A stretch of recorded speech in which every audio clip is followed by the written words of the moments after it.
बच्चों में सर्दी और खांसी आम बात है,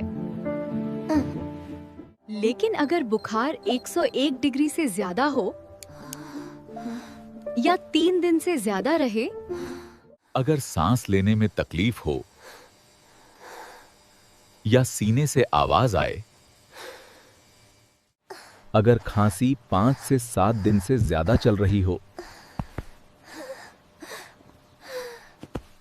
बच्चा बहुत सुस्त लगे, खाना पीना कम कर दे, 1 साल से छोटे बच्चे में सर्दी खांसी हो, तो देर न करें, बट डॉक्टर से जरूर मिलिए। समय पर सलाह, जल्दी और सुरक्षित रिकवरी।